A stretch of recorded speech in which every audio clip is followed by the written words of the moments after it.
Innal hamdalillah nahmaduhu wa nasta'inuhu wa nastaghfiruh wa na'udzu billahi min syururi anfusina wa min sayyiati a'malina may yahdihillahu fala mudhillalah wa may yudlilhu fala hadiyalah.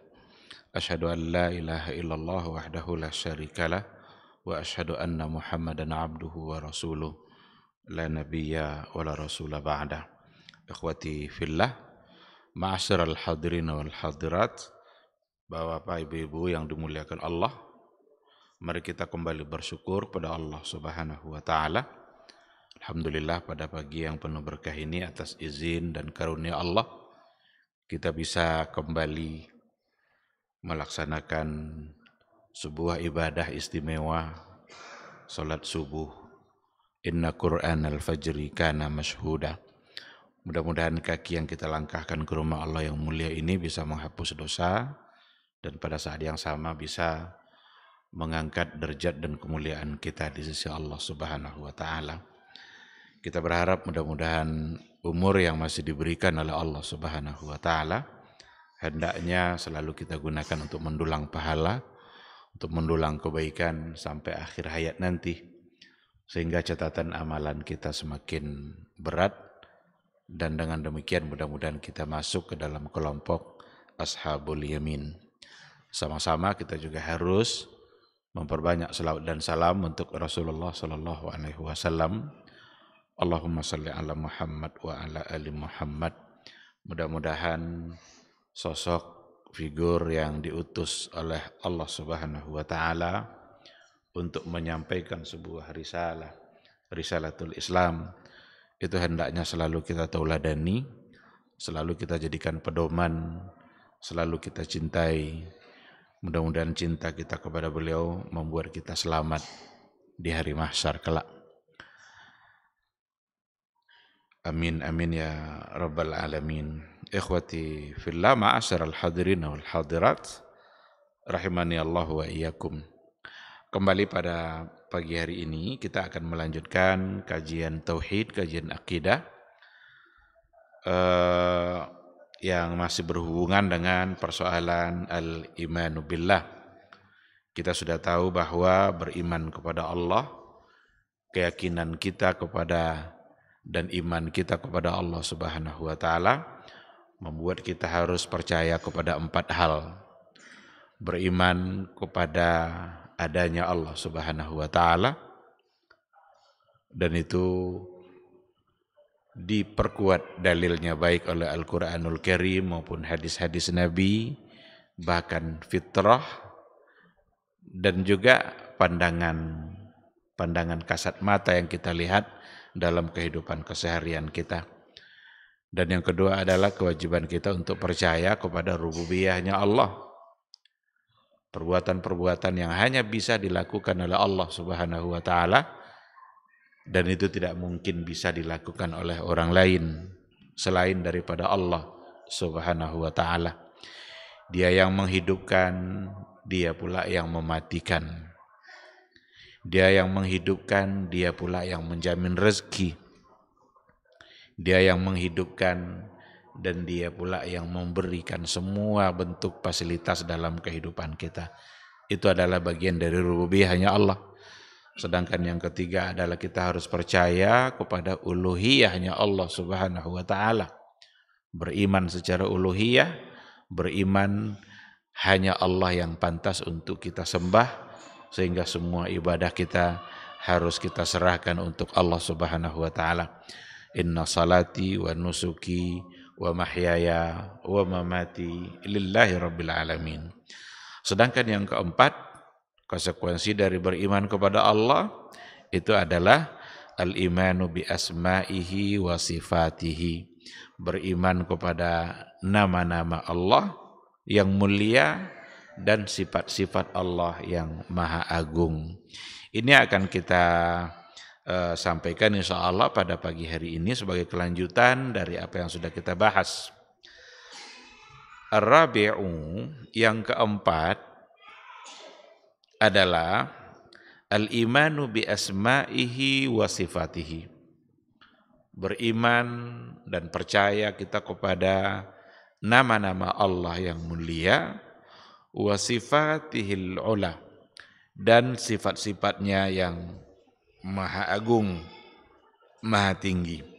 Artinya adalah beriman kita kepada ma asbatahu Allahu li nafsihi fi kitabihi au sunnati rasulih sallallahu alaihi wasallam minal asma'i was sifat ala al-wajhil la'iq bihi min ghairi tahrif.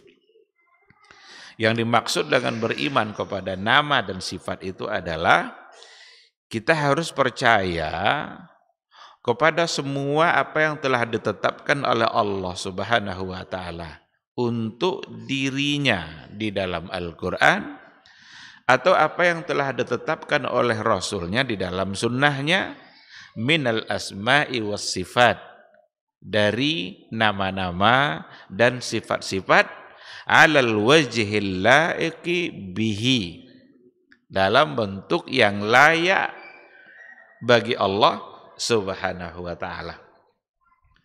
Jadi beriman kepada nama dan sifat Allah itu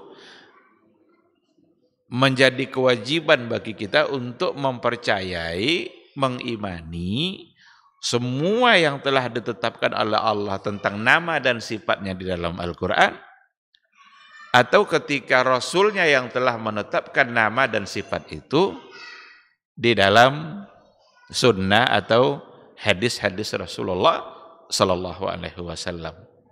Alal wajhil la'iq bihi.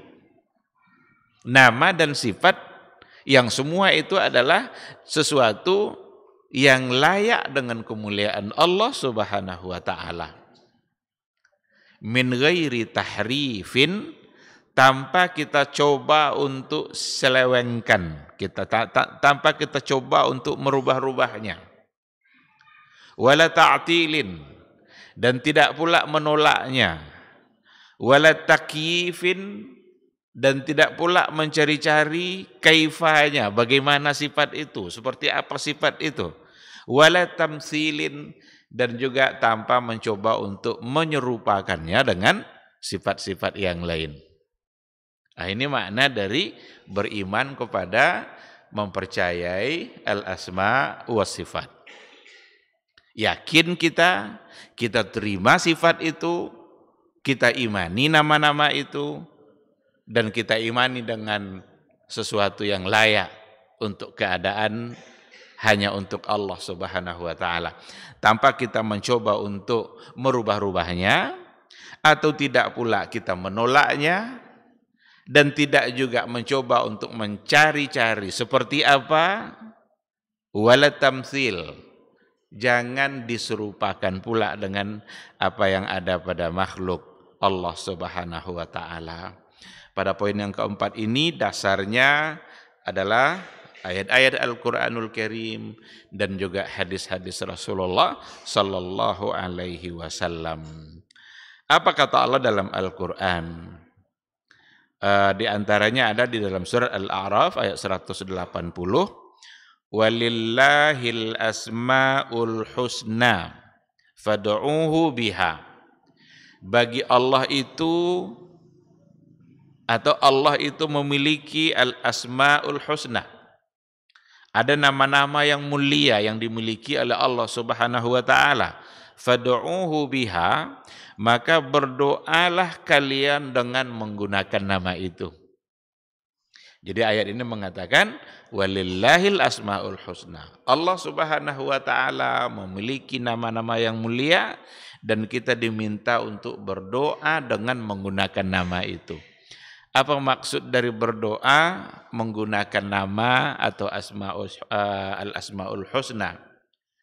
Maksudnya adalah kita sebut nama Allah Subhanahu wa taala dalam doa-doa kita, dan kita panggil Allah Subhanahu wa taala dalam doa-doa kita sesuaikan nama Allah yang kita sebut itu dengan doa dan keinginan yang ingin kita minta kepada Allah Subhanahu wa taala.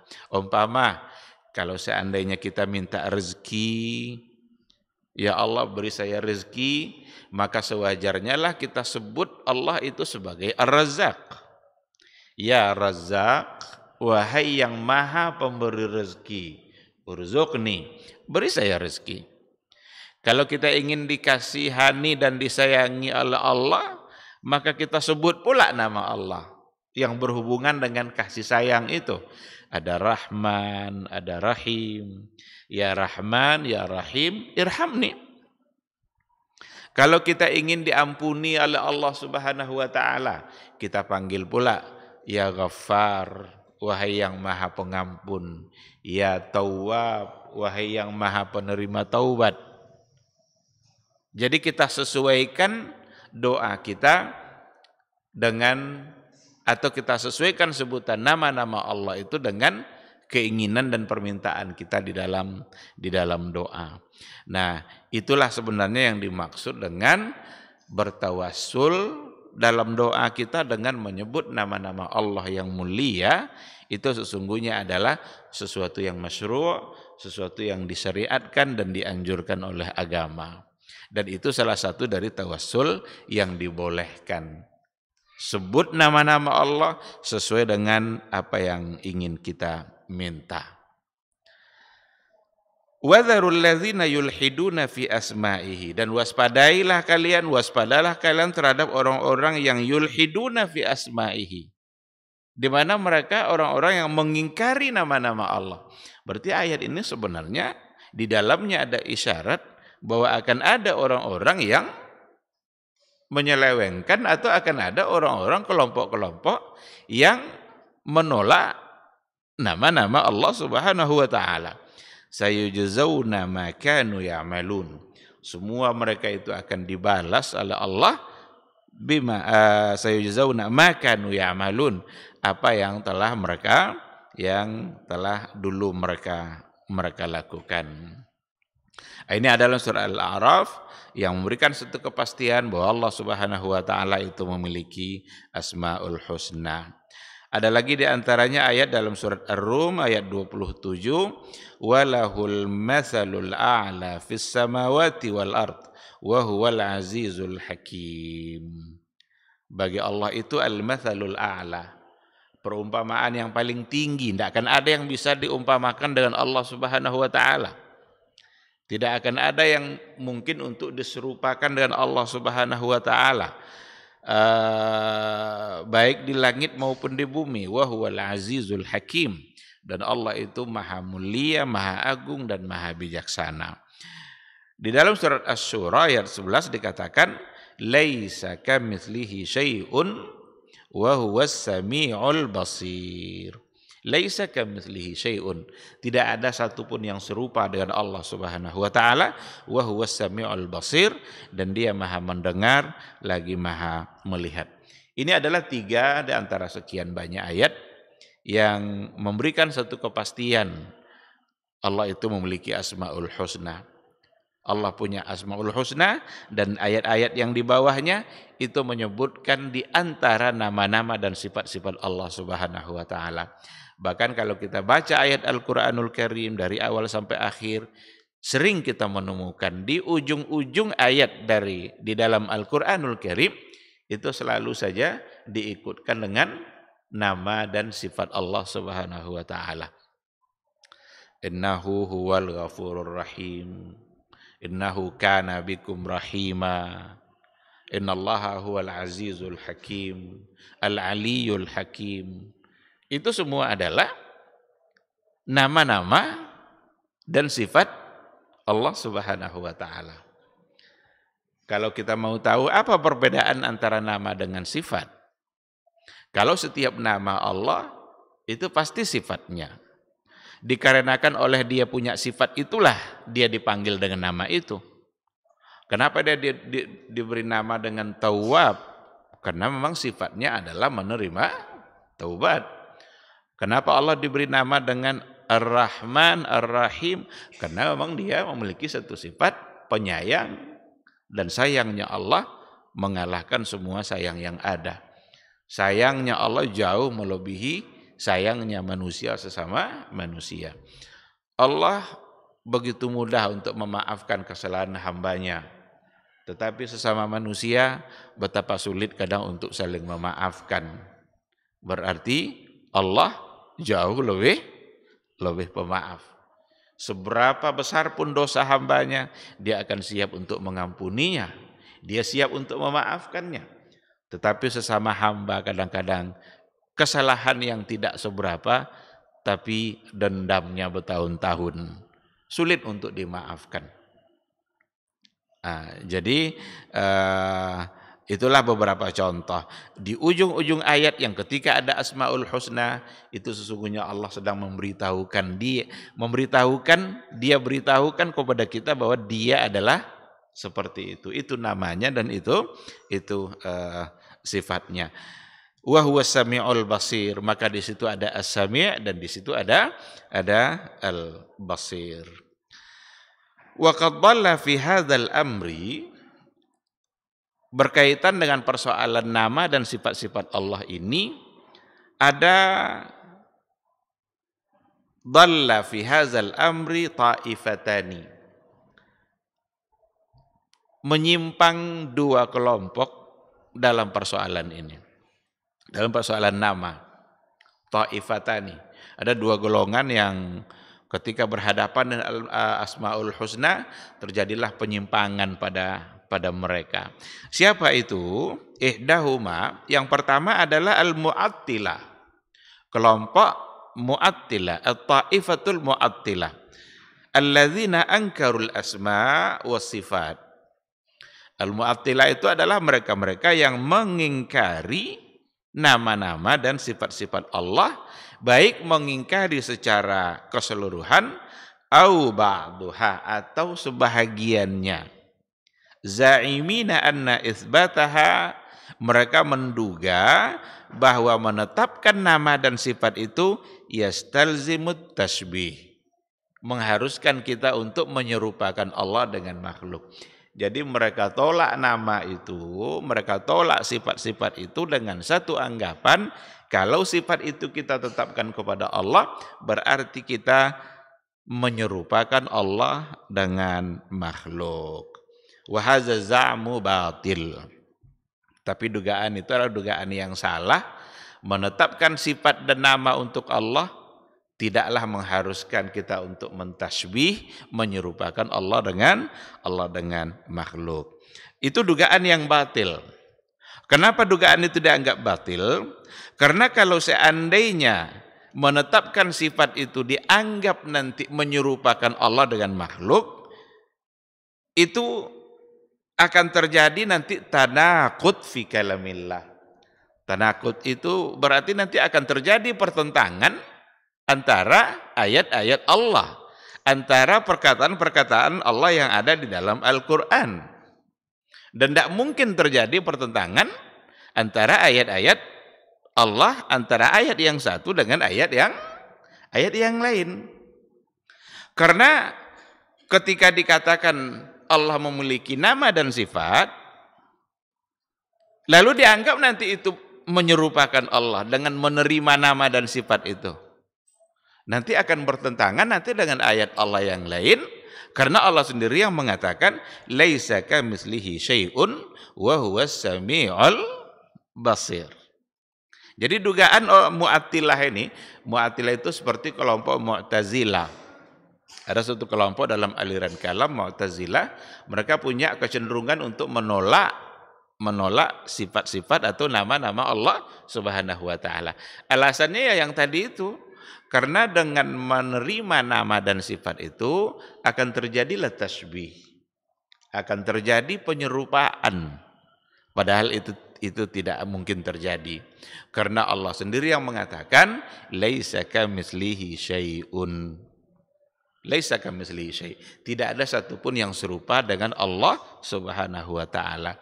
Maka ketika disebutkan nama dan sifat yang terkait dengan Allah, maka bisa dipastikan bahwa sifat dan nama itu tidak akan serupa dengan sifat makhluk. Allah sendiri yang sudah menafikannya.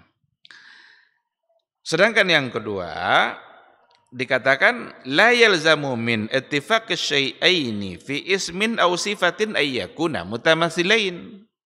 Tidaklah mesti bahwa kalau ada dua sesuatu yang punya nama yang sama, itu tidaklah mesti keduanya serupa. Jadi kalau ada dua hal yang sama namanya, tidaklah berarti dua yang sama nama tadi langsung diserupakan. Dua hal yang sama nama saja sesama makhluk, itu bisa tidak sama. Apalagi kalau sudah antara khalik dengan makhluk. Umpama, ada dua kata yang sama, ditetapkan untuk makhluk. Ini yang berhubungan dengan sifat-sifat yang ada pada makhluk. Antara satu hewan dengan hewan yang lain. Antara satu makhluk dengan makhluk yang lain. Itu saja, sesama makhluk saja, kalaupun kita dengar ada kesamaan pada nama dan sifat, tetapi tidaklah berarti dia itu serupa persis. Apalagi nanti antara khalik dengan makhluk. Kita ambil contoh umpamanya. Kita kalau lewat di jalan tol, itu akan ada tertulis, jangan parkir di bahu jalan. Bahu jalan, seperti apa bahu jalan? Manusia punya bahu enggak? Punya bahunya. Mana bahu kita? Bahu jalan seperti apa? Berarti ada dua nama nih. Sama namanya, tapi untuk dua makhluk yang berbeda. Sesama makhluk saja tidak sama, padahal katanya sama. Dan nanti akan ada banyak contoh di situ. Kaki umpamanya. Sapi punya kaki, manusia punya kaki, ayam punya kaki. Sama bahasanya, kaki. Tapi apakah itu sama? Jawabannya tidak. Maka dikatakan la yalzamu min ittifaqi syai'aini fi ismin aw sifatin ayyakuna mutamathilain. Tidaklah mesti dengan samanya satu istilah untuk dua sesuatu dengan istilah yang sama, itu tidaklah mesti nanti dianggap sebagai sesuatu yang serupa. Ini untuk menolak apa yang dikatakan oleh kelompok Mu'attilah. Ketika dikatakan Allah itu As-Sami', Maha mendengar, manusia juga mendengar. Ketika dikatakan bahwa Allah itu melihat, manusia juga melihat. Tapi apakah sama antara melihat Allah dan melihat manusia? Tentu tidak. Oleh karena itu ketika kita mengimani bahwa Allah itu Sami'un Basir, Maha mendengar, Maha melihat, itu hanyalah berlaku untuk Allah sesuai dengan kemuliaan yang ada pada Allah Subhanahu wa ta'ala. Seperti yang kita katakan tadi, manusia punya sifat penyayang. Allah juga punya sifat penyayang. Tetapi tidak akan pernah bisa disamakan antara sifat penyayangnya Allah dengan sifat penyayangnya manusia. Makhluk hidup, Allah hidup. Apakah sama? Tidak. Dan ini nanti akan berlaku untuk semua nama atau semua sifat-sifat Allah yang ada di dalam Al-Quranul Karim. Baik sifat-sifat itu yang berhubungan nanti dengan perbuatannya Allah, atau sifat-sifat barangkali yang berhubungan dengan zatnya Allah Subhanahu wa ta'ala. Karena di dalam Al-Quranul Karim Allah menceritakan dia tentang dirinya sendiri yang berhubungan dengan perbuatannya dan juga yang berhubungan dengan zat-zat Allah Subhanahu wa ta'ala. Dan itu semua mesti kita percaya, mesti kita mengimaninya. Tidak boleh kita menolaknya, sebagaimana kita tidak boleh untuk menyerupakannya. Ketika dikatakan yadullahi fauqa aidihim, tangan Allah fauqa aidihim, berada di atas tangan mereka. Wa yabqa wajhu rabbika dzul jalali wal ikram, maka kekallah wajah Allah yang maha mulia. Ini semua berhubungan dengan zatnya Allah Subhanahu wa taala yang Allah sendiri yang menceritakannya di dalam Al-Qur'an, maka tugas kita adalah percaya dan mengimaninya. Percaya bahwa dia punya wajah, tetapi jangan pernah menyamakan wajah Allah dengan wajah makhluk. Dan tidak ada satupun yang akan tahu seperti apa wajahnya Allah. Ada satu kenikmatan nanti di akhirat kelak yang akan diberikan oleh Allah hanya untuk orang-orang yang beriman saja. Tidak untuk orang yang tidak beriman. Hanya yang beriman saja. Apa itu? Kenikmatan melihat kepada wajah Allah Subhanahu wa taala secara langsung. Maka Rasul dalam hadisnya mengatakan, "Satarawna rabbakum." Kalian nanti akan melihat kepada Rabb kalian kama tarawnal qamar, sebagaimana kalian melihat kepada bulan. Tidak ada yang berdesak-desakan. Dan itu adalah hadis, di mana hadisnya adalah hadis yang sahih, memastikan bahwa nanti di akhirat kelak kita diberikan satu kenikmatan Allah melihat langsung kepada wajah Allah Subhanahu wa taala. Kalau seandainya ditolak sifat wajah, berarti dia tidak punya. Kalau ada keyakinan dia tidak punya, berarti kita menolak apa yang ada di dalam Al-Quranul Karim. Karena Allah sendiri yang menetapkan di dalam Al-Quran bahwa salah satu dari sifat zatnya adalah dia punya wajah. Orang-orang Mu'attilah yang seperti Mu'tazilah ini, dia menolak itu. Oh, itu tidak ada. Tidak mungkin. Kenapa demikian? Kalau punya wajah, berarti sama dengan makhluk. Selalu ini yang jadi alasan. Kalau punya wajah, berarti sama dengan makhluk. Padahal menetapkan Allah punya wajah adalah dia sendiri. Dan pada saat itu kita mesti meyakini, laisa kamitslihi syai'un wa huwas samiul basir. Enggak ada satupun yang serupa dengan Allah. Berarti wajah Allah tidak serupa dengan wajah makhluk. Allah sendiri yang menafikan penyerupaan itu. Inilah konsekuensi kita daripada beriman kepada Allah. Maka kita juga harus beriman kepada al-asma'i was-sifat. Jangan seperti kelompok yang pertama ini, yaitu al-Mu'attilah, yang seperti dilakukan oleh kelompok Mu'tazilah yang cenderung menolak semua sifat atau sebahagian dari sifat-sifat Allah Subhanahu wa taala. Yang agak mirip-mirip dengan Mu'attilah, dia tidak menolak tetapi mu'awwilah. Mu'awwilah itu mentakwil. Mentakwil itu konsekuensinya juga akan menolak. Umpamanya tangan. Oh, itu bukan tangan. Tidak mungkin diartikan tangan. Lalu ditakwilkan kepada makna yang lain.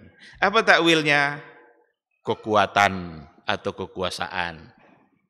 Nanti wajah. Oh, tidak mungkin itu wajah. Maka perlu ada pentakwilan. Alasan mereka sama sebenarnya dengan yang Mu'attilah itu. Kalau seandainya diterima sifat-sifat seperti itu, apalagi khususnya yang berhubungan dengan zat, berarti kita menyamakan atau menyerupakan Allah dengan makhluk. Agar tidak serupa, maka perlu ditakwil. Sayangnya, pentakwilan yang mereka lakukan itu tidak didukung oleh dalil-dalil yang pasti, yang jelas, seperti dari Al-Quran ataupun dari hadis-hadis Rasulullah Sallallahu Alaihi Wasallam. Pentakwilan itu mereka lakukan hanya dengan menggunakan dalil akal saja, dalil logika saja, dikarenakan oleh satu logika yang mengatakan bahwa Allah itu tidak mungkin memiliki sifat-sifat yang sama dengan makhluk, maka mereka menolaknya dan perlu untuk ditakwilkan sifat itu.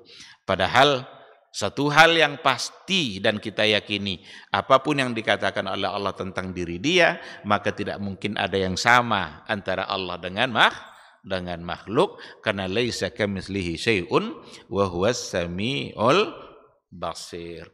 Ini untuk kelompok pertama yang menyimpang dalam persoalan al-asma al-sifat, yaitu al-musyabbihah. Al-Mu'attilah. Yang kedua, at-ta'ifatus tsaniyah, kelompok kedua yang menyimpang dalam persoalan asma wa sifat adalah al-musyabbihah. Al-musyabbihah itu artinya adalah kelompok yang asbatu al-asma'a was sifat ma'a tashbihillahi ta'ala bi khalqih. Mereka menerima, mereka menetapkan nama-nama dan sifat itu, beda sama yang pertama tadi menolak. Yang kedua ini menetapkan nama-nama dan sifat ma'a tashbihillah bi khalqih. Tetapi sayangnya mereka tetapkan dan sekaligus mereka menyerupakan Allah dengan makhluk. Za'imina anna hadza muqtada dilalatin nusus. Karena mereka menduga bahwa penyerupaan itu sudah merupakan konsekuensi dari dilalah nas. Tunjukkan dari makna yang ada pada lafaz itu mengharuskan kita untuk mentasbih. Dan Allah itu mengkhitab kita dengan sesuatu yang dapat kita pahami. Dan ini juga kelompok yang menyimpang. Karena ketika mereka meyakini Allah itu mendengar, pada saat yang sama mereka juga mendengar Allah, meyakini bahwa Allah mendengar seperti mendengarnya makhluk. Ketika mereka meyakini bahwa Allah punya wajah dan mereka juga menyamakan wajah Allah dengan wajah makhluk.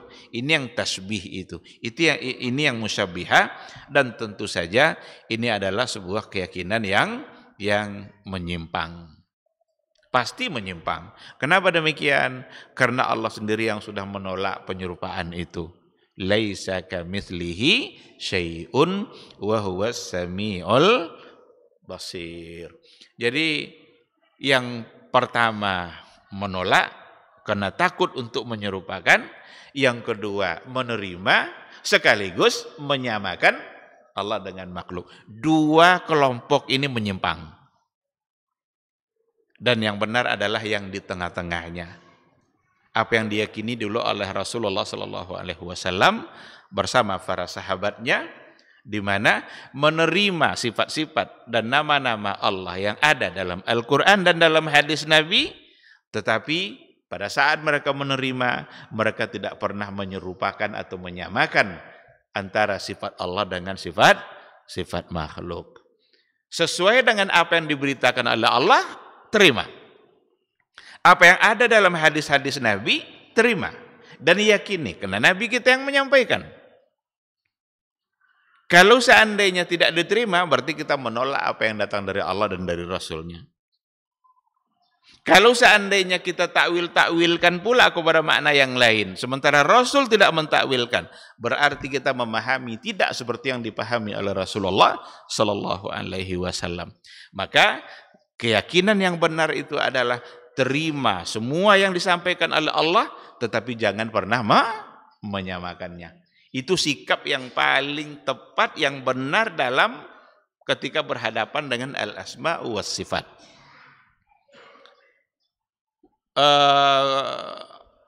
Segala sesuatu, kullu syai'in halikun illa wajha. Segala sesuatu akan hancur kecuali wajah Allah. Ayat ini mengisbatkan bahwa Allah itu padanya ada wajah. Sesuai dengan makna zahir yang ada pada lafaz. Terima itu, tetapi jangan sekali-kali menyamakan. Berdosa kita. Bahkan bisa kufur kita. Kalau seandainya kita menyamakan apa yang ada pada Allah dengan makhluk. Yadullahi fauqa aidihim. Tangan Allah berada di atas tangan mereka. Ayat ini mengisbatkan bahwa Allah itu punya tangan. Imani itu. Tetapi jangan pernah menyamakannya dengan makhluk. Kira-kira kambing punya tangan atau tidak? Sapi punya tangan atau tidak? Sesama makhluk saja. Ketika namanya sama, sebutannya sama, tetapi hakikatnya tidaklah sama. Kalau sesama makhluk saja sudah seperti itu, maka dengan Khalik tentu akan lebih tidak mungkin lagi untuk Tidak mungkin untuk disamakan. Sama sekali tidak ada peluang untuk menyamakan antara Allah dengan makhluk. Karena Allah sendiri yang mengatakan, laisa kamitslihi syai'un wa huwas samiul basir. Maka ayat laisa kamitslihi syai'un itu sesungguhnya adalah ayat yang untuk mengisbatkan semua sifat Allah di dalam Al-Quran dan hadis Nabi tanpa menyerupakan. Tetapi oleh sebahagian kelompok justru ayat laisa kamitslihi syai'un itu justru digunakan adalah untuk menolak semua sifat-sifat Allah yang ada dalam Al-Quran dan hadis Nabi. Jadi sangat terbalik 180 derajat. Generasi salaf dulu, generasi terbaik umat dulu, para sahabat menjadikan ayat laisa kamitslihi syai'un untuk mengisbat semua sifat-sifat dan asma Allah yang ada dalam Al-Quran dan hadis tanpa menyerupakan.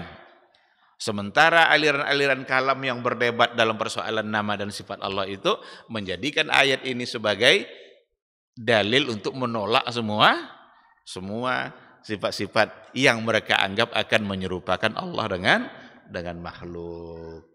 Mereka tidak bisa menerima wajah. Kenapa? Laisa kamitslihi syai'. Jadi ayatnya laisa kamitslihi syai'. Mereka tidak bisa menerima istawa 'alal arsy karena laisa kamitslihi syai'. Allah berada di atas arsy itu mereka tidak bisa menerima, sebagian kelompok. Maka perlu ditakwil-takwilkan. Apa takwilnya? Istaula, menguasai. Padahal ketika istawa dirubah menjadi istaula, tidak ada ihtimal lugawi, tidak ada korelasi makna bahasa antara istawa dengan istaula. Karena yang dikuasai oleh Allah, istaula itu artinya menguasai. Yang dikuasai oleh Allah bukanlah hanya arsy, tapi yang dikuasai oleh Allah adalah semua makhluknya berada dalam kekuasaan Allah Subhanahu wa ta'ala. Allah menguasai laut, Allah menguasai gunung, Allah menguasai bumi secara keseluruhan. Maka hilanglah keistimewaan arsy. Hilang keistimewaan arsy ketika istawa dirubah maknanya menjadi istaula. Padahal arsy adalah makhluk Allah Subhanahu wa ta'ala yang paling besar dan juga sangat mulia. Bahkan asyraful mawjudat itu adalah arsy. Yang paling mulia dari yang ada itu adalah arsy itu sendiri. Dan ketika Allah mengatakan Ar-Rahmanu 'alal 'arsy istawa. Ar-Rahmanu 'alal 'arsy istawa. Allah bersemayam di atas arsy atau Allah berada di atas arsy. Jangan pernah sekali-kali untuk menyamakan dan menyerupakan keberadaan sebagaimana makhluk berada di atas sesuatu. Raja berada di atas singgasananya. Itu untuk makhluk. Jangan pernah menyerupakan seperti itu. Karena di antara bentuk penolakan itu ya dalilnya seperti itu. Kalau begitu, kalau dia istawa di atas arsy, mana yang lebih besar nanti? Apakah Allah atau arsy? Ini pertanyaan tidak cocok. Pertanyaan bahkan tidak layak untuk diungkapkan. Karena pertanyaan itu hanya layak untuk makhluk. Untuk Allah tidak bisa. Karena Allah sudah katakan laisa kamitslihi syai'un. Nah, ini poin yang keempat yang menyempurnakan pemahaman dari berimannya kita kepada Allah Subhanahu wa taala, di mana konsekuensinya adalah kita mesti beriman kepada al-asma was sifat. Apapun nama dan sifat yang disampaikan Allah untuk diri dia dalam Al-Qur'an, maka kita wajib menerimanya tanpa menyerupakannya. Dan itulah dulu yang dilakukan oleh Rasulullah SAW, dan juga begitulah Rasul mengajarkan para sahabatnya. Maka kita tidak akan menemukan satupun dalil dari Rasulullah SAW atau dari pemahaman sahabatnya bahwa istawa itu artinya adalah istaula, bahwa yadun itu artinya adalah kekuatan. Kalau memang pentakwilan itu akan menolak sifat yang ada tadi. Wajah kadang diartikan dengan kerajaan. Wa yabqa wajhu rabbika, maka kekallah wajah Rabbmu. Lalu diartikan dengan kerajaan. Tidak ada korelasi makna antara wajah dengan kerajaan. Dan itu nanti akan membuat kita menolak satu sifat yang dimiliki oleh Allah Subhanahu wa taala karena Dia sendiri yang menyampaikan itu. Ikhwati fillah, maka Rasulullah sallallahu alaihi wasallam pun dalam doa yang sering beliau ucapkan di mana Nabi berdoa, ya Allah, Allahumma inni as'aluka lazzatan nazari ila wajhikal karim. Ya Allah, berikan saya kesempatan untuk melihat wajahmu yang mulia. Itu adalah doa dari Nabi. Ketika Nabi meminta agar nanti diberikan kesempatan untuk melihat wajah Allah yang mulia, apakah wajah di situ diartikan kerajaan? Jawabannya tidak. Wajah artinya adalah wajah dan kita harus percaya, tapi jangan pernah menyerupakannya dengan makhluk. Sangat sederhana untuk meyakini itu sebenarnya, dan jauh lebih rumit dan sulit untuk mentakwil-takwilkannya karena ada konsekuensi dari pentakwilan itu, dan konsekuensi itu bisa-bisa fatal di dalam beragama. Baik, ikhwati fillah, jadi dengan demikian berarti beriman kepada Allah membuat kita harus beriman kepada 4 hal. Beriman dengan adanya Allah, beriman akan rububiyahnya Allah, dan beriman juga akan uluhiyahnya Allah, serta yang terakhir adalah beriman dan mengimani al-asma was sifat, nama-nama dan sifat-sifat Allah yang mulia sesuai dengan yang layak bagi Allah itu sendiri. Dan tidak akan ada satupun yang menyamai sifat-sifat itu, karena memang walahul matsalul a'la. Walahul matsalul a'la. Perumpamaan yang paling tinggi itu hanya Allah, tidak akan ada yang bisa diumpamakan dengan Allah Subhanahu wa taala. Baik, ini mungkin yang bisa kita bahas pada pagi hari ini, mudah-mudahan dapat kita pahami. Dengan demikian berarti selesai kita membicarakan al-imanu billah. Nanti insya Allah kita akan masuk pada poin yang berikutnya, al-imanu bil malaikah. Apa pula konsekuensinya dan bagaimana pula penjelasannya, insya Allah kita sambung pada pertemuan yang akan datang. Terima kasih. Mohon maaf, semoga bermanfaat.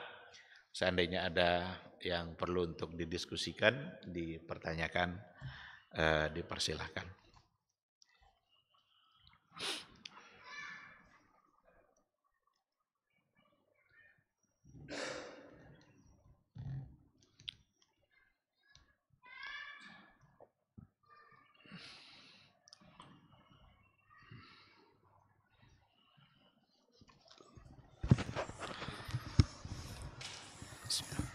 Assalamualaikum warahmatullahi wabarakatuh. Assalamualaikum.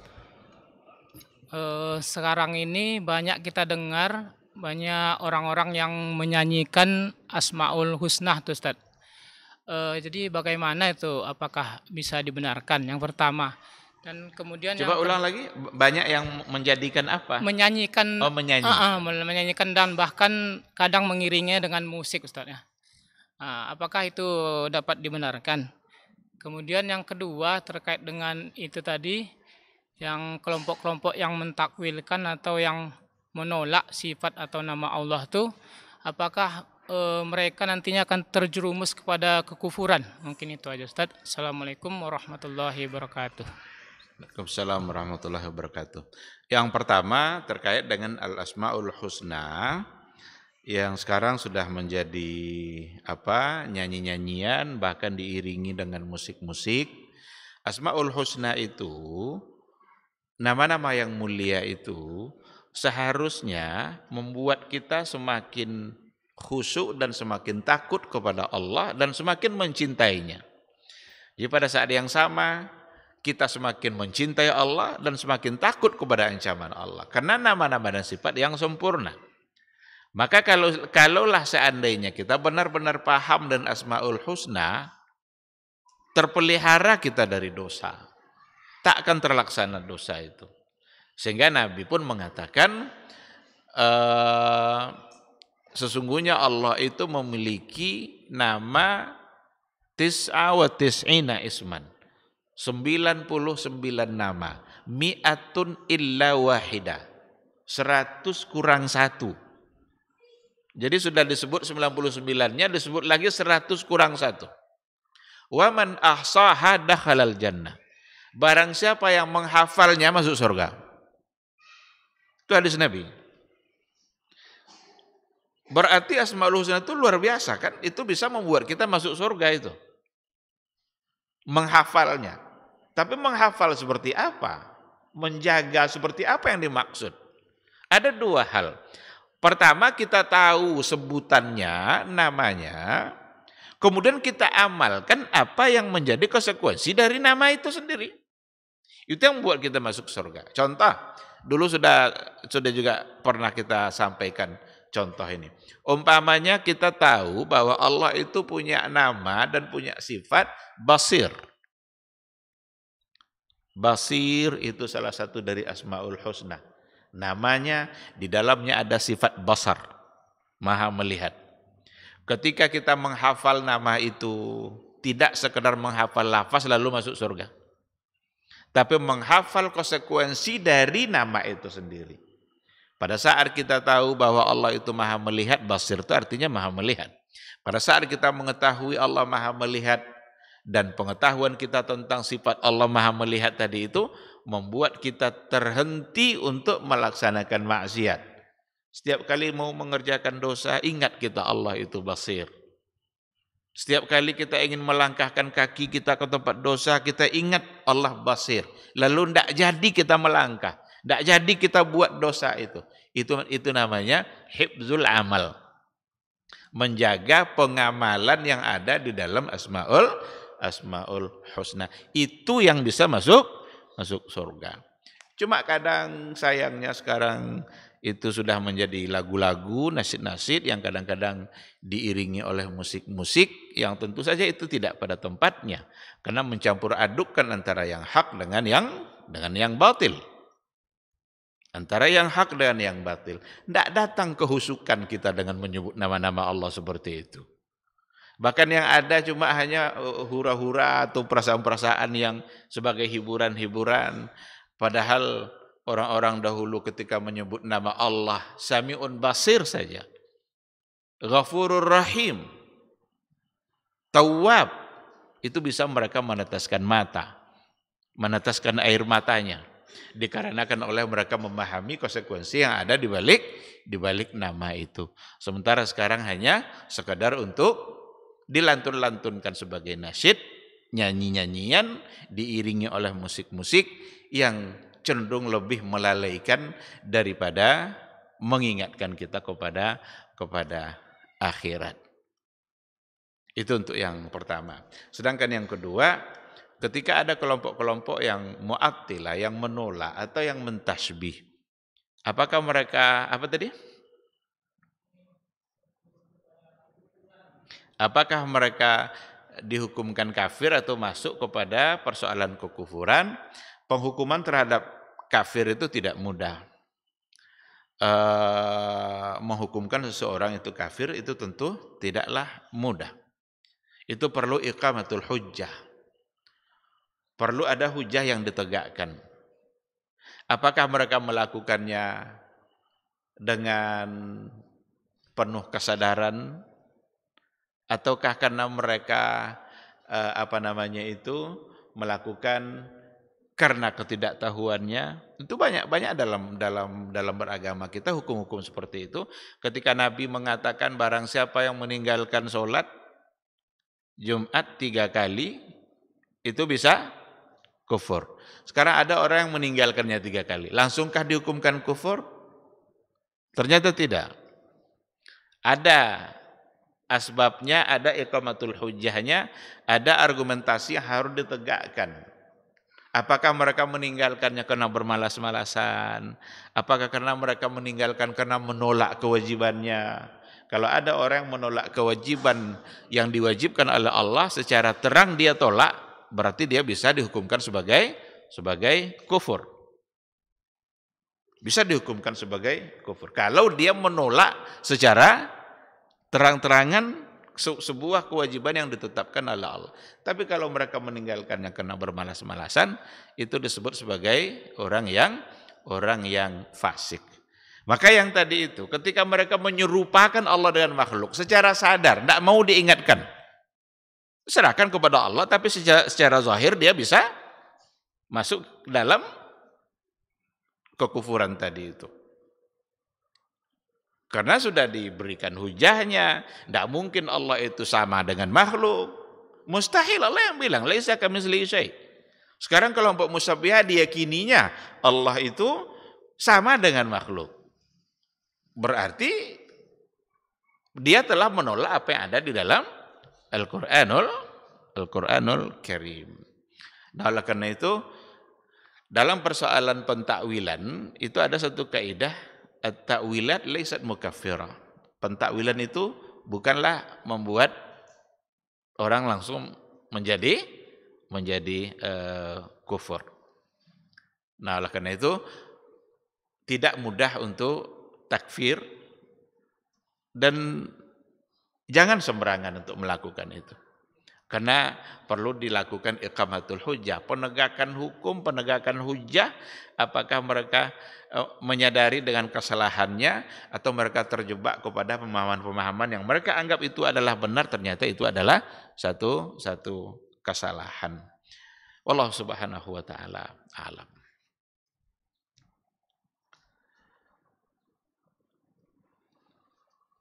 Silakan kalau masih ada.